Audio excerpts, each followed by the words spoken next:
Bismillahirrahmanirrahim. Esselamu aleykum və rəhmətullah. Son günlərdə yayımladığımız bəzi videoların ardınca Kamal Hüseyn deyilən bu şəxs bizə öz aləmində rəddiyə verməyə çalışıb.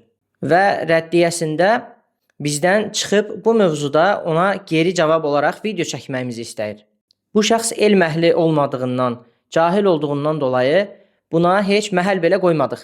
Lakin Muhammed qardaşın videosuna da rəddiyə verib, orada bizə debat təklifi elədiyindən dolayı belə bir video çəkmək qərarına gəldik.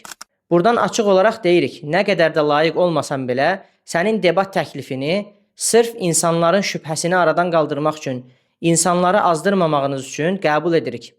Lakin debatın şərtləri olacaqdır.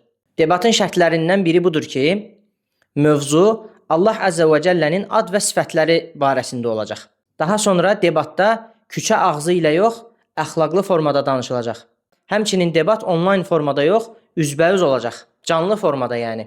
Bu debat həm canlı olaraq sosial media üzərindən yayımlanacaq, həm də video halında debat bitdikdən sonra YouTube kanalına yüklənəcəkdir. Və ən önəmli şərtimiz də budur ki, debatda istifadə olunacaq bütün ibarələr ərəbcə oxunacaq və oxunan şəxs tərəfindən tərcümə ediləcək.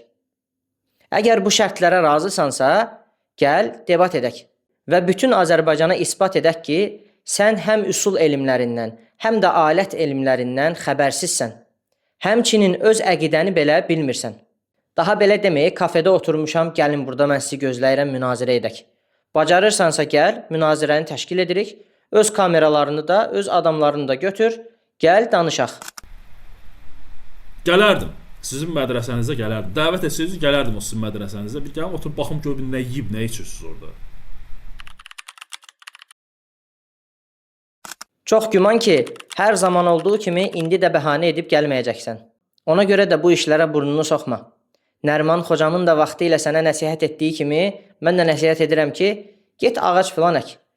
Həqiqətən bəlkə o zaman kiməsə faydan toxunar. Və yalan danışaraq insanları da, özünü də azdırma. Gəl, debatda görüşərik. Vəlhamdülillahi Rabbil aləmin.